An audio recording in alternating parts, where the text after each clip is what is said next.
전 세계에 트럼프라고 하는 광인이 나타나서 얘가 망나니 칼을 휘두를 때 세계 어떤 국가들도 어떤 강대국도 트럼프를 감히 상대하지 못했어요.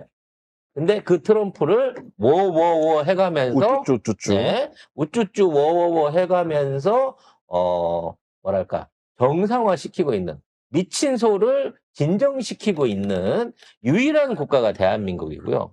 그 대한민국이 지금 아펙이라고 하는 중요한 국제 행사를 앞두고 국자 행사 아니고 국제. 국제 행사를 앞두고 전 세계의 유력한 지도자들을 모아서 새로운 외교판을 짜려고 하고 있습니다.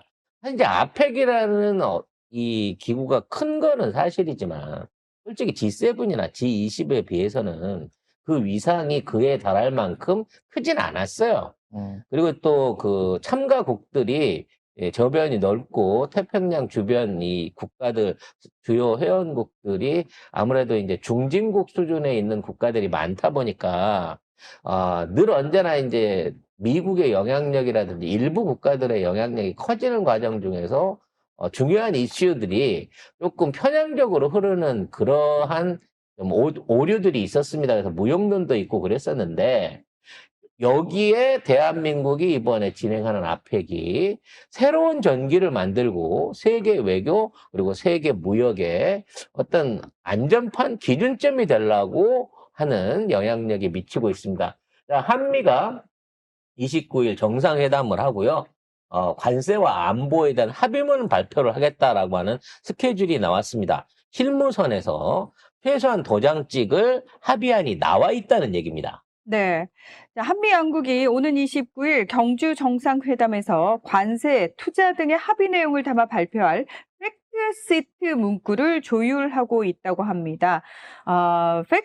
팩트시트라고 함은 이거는 이제 외교 분야에서 쓰이는 말인데요. 자주 사용되는 말인데요. 말 그대로 어떤 사실을 간결하고 요약된 형식으로 정리한 문서를 얘기를 하는데 어떤 사안에 대해서 핵심적인 내용만 딱딱딱딱 요약해서 보여주는 문서라고 할 수 있습니다. 그래서 최근 들어 이제 그 협상 실무 담당자한테서 자신 있는 얘기들이 나오고 있습니다. 이게 뭔 의미냐면 부분적인 합의안이 아니다는 거. 전면적인 합의안이 발표될 가능성이 높다는 겁니다. 심지어 그 안에는 그동안 우리 정부가 그렇게 하려고 하지 못했던 이 원자력 재처리에 관련한 내용들이 포함되어 있다는 게 나와 있고요. 그래서 트럼프가 동네방네 자랑을 하고 있습니다. 아니 뭔 내용인지 발표도 안 했는데 이번에 한국이랑 참 좋은 합의를 한다. 이 합의를 기준으로 해갖고 앞으로 중국도 원만하게 잘 될 것이다 라고 얘기하면서 내용을 발표는 안 하고 있지만 겁나 잘 된 합의가 될 거다라고 떠벌리고 있다는 거죠. 이렇게 되다 보니까 이 합의안을 기준해가지고 미국과 중국 간의 무역 협상 합의도 끝나는 거 아니냐 혹시 이번에 가능성은 낮지만 그렇다고 치면 전 세계에 몰아치고 있었던 무역 전쟁 광풍이 끝나는 거 아니냐라는 기대도 나오고 있습니다. 일단 가장 중요한 경제 통상 분야와 안보 분야에서 미국과 우리가 무엇을 주고받았느냐 라는 부분에 대한 얘기가 필요할 것 같은데요. 네, 안보 분야에서는 우리나라 국방비를 GDP 3.5% 수준으로 증액하고 미국산 무기를 구매 확대하겠다. 그리고 한미 동맹의 성격과 주한미군 전략적 유연성을 현행대로 유지하겠다라는 내용이 담겨 있고요. 우라늄 농축 제한을 완화한다는 내용도 담겨 있습니다. 이게 뭐냐면 이제 결과적으로는 한국의 핵무장 내지는 한국의 핵기술을 매우 파격적으로 발전시킬 수 있는 사실 프랑스, 일본 말고는 재처리를 할 수 있는 또는 재처리를 실용화하고 있는 국가가 없는 상황에서 한국이 이 분야에 뛰어들게 된다고 치면 이 분야에 있어서의 어떤 그 새로운 시장이 기존에 있는 원전 건설 시장을 뛰어넘을 거다라는 얘기가 있어요. 앞으로는 새 원전을 짓는 사업보다는 기존에 있는 원전을 폐쇄하거나 또는 이런 원전에서 발생하는 폐기물 또는 핵쓰레기들을 농축하고 재처리하는 쪽에 더 많은 시장이 열릴 걸로 보여지는데 아니, 앞으로의 방향은 재처리 쪽이 맞죠. 네. 왜냐하면은 유럽연합도 지금 어쨌든 뭐 프랑스가 지랄 발광을 하고 있긴 합니다만 유럽연합의 기존은 재생에너지 쪽으로 방향을 틀었고 독일 같은 경우도 완벽하게 재생에너지 쪽으로 틀은 상태이기 때문에 재처리 그리고 후처리 기술을 가진 나라들이 당연히 부상할 수밖에 없는 상황이 됐어요. 자, 그렇다면 우리나라는 그 부분과 관련해서 전 세계적으로 봤을 때 어느 정도 기술 수준에 와 있느냐? 후처리, 재처리 부분과 관련해 가지고.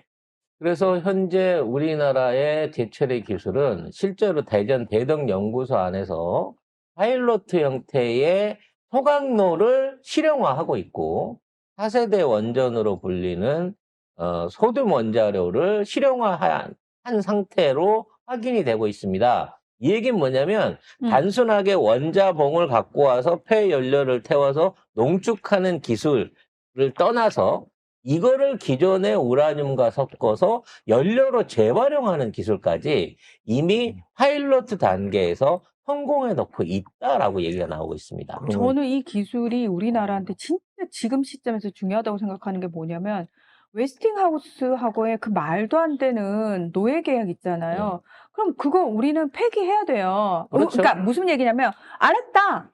그 니네 기술 요만큼이라도 들어간 거하고 우리는 안 하겠다라고 하고 우리 독자 기술 우리는 새롭게 하는 게 아니고 기존의 그 나라에서 이미 골칫덩어리인 그것들을 가지고 재처리해가지고 다시 발전을 할 수 있는 기술로 들어가겠다. 이렇게 가야 되는 거예요. 단순 재처리에서 부피를 줄이거나 폐기를 위한 목적을 떠나서 그렇죠. 이거를 혼합 연료로 해갖고 새로운 원자봉을 만들 수 있게끔 그렇죠. 그 기술까지 현재 실용화 단계에 있다는 겁니다, 우리나라가. 그렇게 되면은 웨스팅하우스하고의 노예 계약 우리가 필요 없는 거죠. 필요 없는 거예요. 우리가 굳이 돈 들여서 외국에다가 그 토목공사에 세멘트 때려 부어 넣어가지고 남는 것도 없는 건설공사를 하루 다닐 필요가 없어.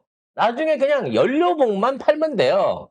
헌 연료봉 갖고 온 거 받아서 재처리해서 새 연료봉으로 바꿔주면 됩니다. 아니면 거기 가서 해줘. 그쪽에다 공장 세워줘도 되고요. 그러니까.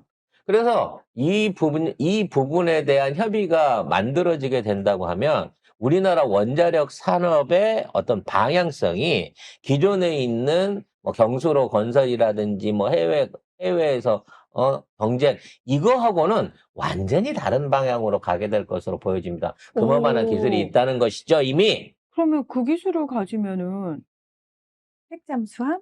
그렇죠. 핵 연료로 움직일 수 있는 상업용 엔진을 비롯해가지고 이미 삼성중공업이 핵 연료로 움직이는 LNG선 관련한 형식 승인을 이미 조선협회에 내지 않았습니까? 마찬가지로 그만큼 활용화될 수 있는 무기로든 상업용으로든 활용화할 수 있는 엔진 기술이 바로 내년 내후년부터 공개적으로 드러날 것으로 보여집니다. 아우 또 언제 그런 거를 개발을 했대. 그러게 말해요. 네. 그래서 그러니까 참 시키지 않아도 알아서 다 하고 있다가 그 느낌 있잖아요. 문만 열려라. 달려나갈 그렇지. 준비돼 있어? 이 느낌. 우리는 방산도 그렇고 이게 지금 원자력 발전도 이미 그렇고. 문재인 정부부터 한번 증명했잖아요. 사거리 500km 제한 풀어주니까 그쵸. 보름 있다가 800km짜리 쏴버리는 거야. 저희가 뭐 그러려고 그런 건 아닌데 어머 요거 한번 쏴볼게요 했는데 어머 마침 가네요. 이렇게 되는. 그렇죠. 심지어 그 이외에 차세대 기술도 개발할 거야 그랬는데 이미 개발이 끝났나 봐요.